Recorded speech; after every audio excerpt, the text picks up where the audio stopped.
Are you having a hard time remembering the clinical manifestations of your right-sided heart failure? Don't worry, because on this video, I will give you that. If you want to know more about that, stay tuned.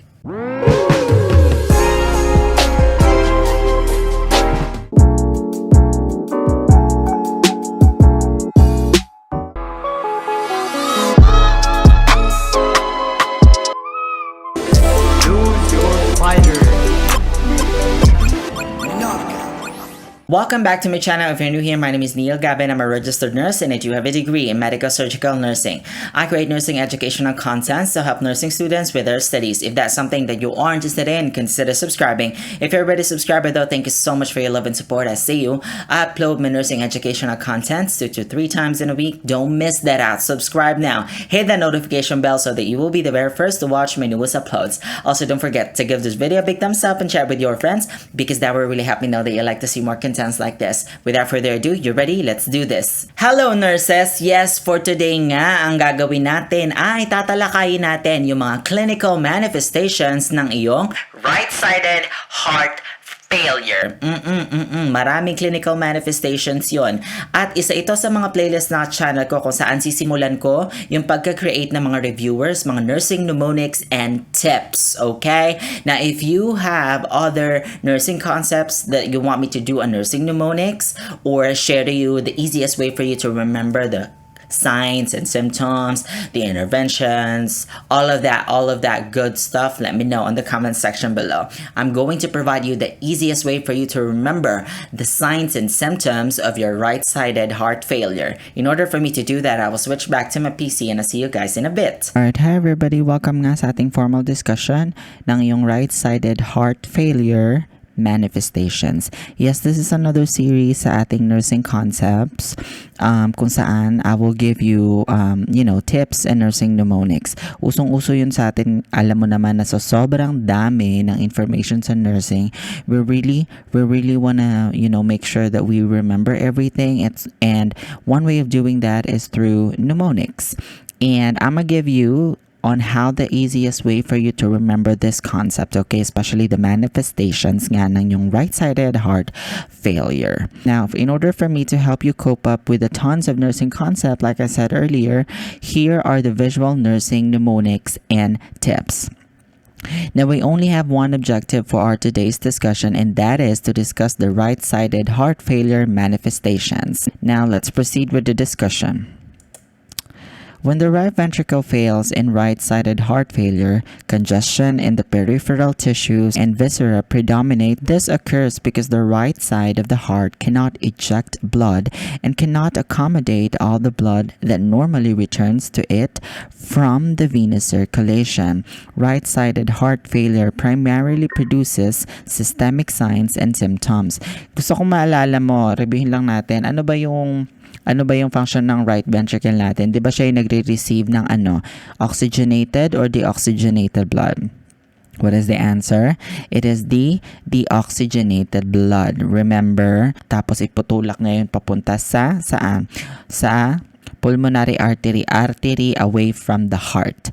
Okay, when that happens na hindi nakakapag-function, merong failure nga na tinatawag sa ating right ventricle, ano mangyayari? It cannot control or cannot eject blood and cannot accommodate all of the blood from the venous circulation, okay? Which is normally niyang ginagawa. Now, let's discuss about the manifestations. Okay, very simple lang tong ating discussion for today. Manifestations lang to. So, this is your right-sided heart failure. I want you to remember the mnemonics AWHEAD. Yes, AWHEAD, AWHEAD. Ano tong AWHEAD na to? Pag narinig mo yung concept ng right-sided heart failure, gusto kong isipin mo ito. Itong AWHEAD na to. Kasi ito yung magsasabi sa iyo kung ano yung mga clinical manifestations ng iyong right-sided heart failure. Let's begin. A is for anorexia and nausea. This results from the venous engorgement and venous stasis within the abdominal organs, okay? Ano pa? W for weight gain. Yes, tumataba nga po. Isa sa mga clinical manifestations ng iyong right-sided heart failure is gaining weight. This is due to what? Retention of fluids in the body.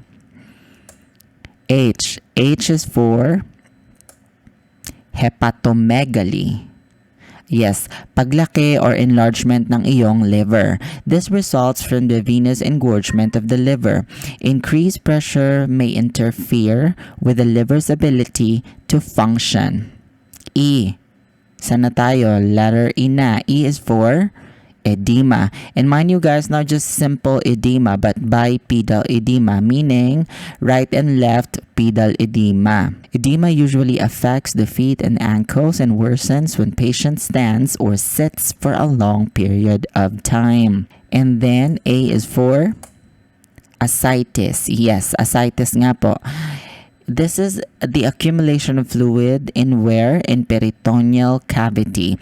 Increased pressure within the portal vessels forces fluid into the abdominal cavity.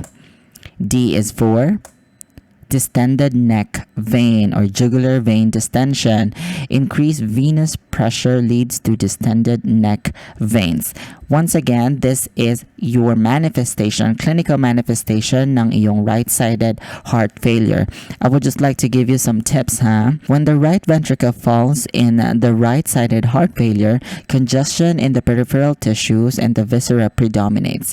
This occurs because the right side of the heart cannot eject and cannot accommodate all of the blood that normally returns to it from the venous circulation. Remember, that's the entire concept of your right-sided heart failure. Then, right-sided heart failure primarily produces what? Systemic signs and symptoms. Kaya mapapansin mo sa kanya, yes, ang problema sa puso, pero nagkakaroon ka ng gain weight, nagkakaroon ka ng hepatomegaly, may ascites ka rin, at meron kang jugular vein distension. I want you to take a screenshot of this. I will give you time. Okay. Very good. I-brush up lang natin ng very, very quick. When you talk about the concept of right-sided heart failure, I want you to think about automatically head. A is for anorexia and nausea. W is for weight gain. H is for hepatomegaly. E for edema bipedal. A is for ascites. D is for distended neck vein. Tandaan mo na right-sided heart failure primarily produces what? Systemic signs and symptoms. Hence, all of these manifestations ay hindi lang nagpo-focus sa circulatory system. Lahat affected. Okay? Once again, you guys, thank you so much for watching this. I hope you learned something, Please like, share, and subscribe to my channel for more nursing educational contents. Let me know if you have other nursing topics or nursing mnemonics that you want me to create a mnemonics for you.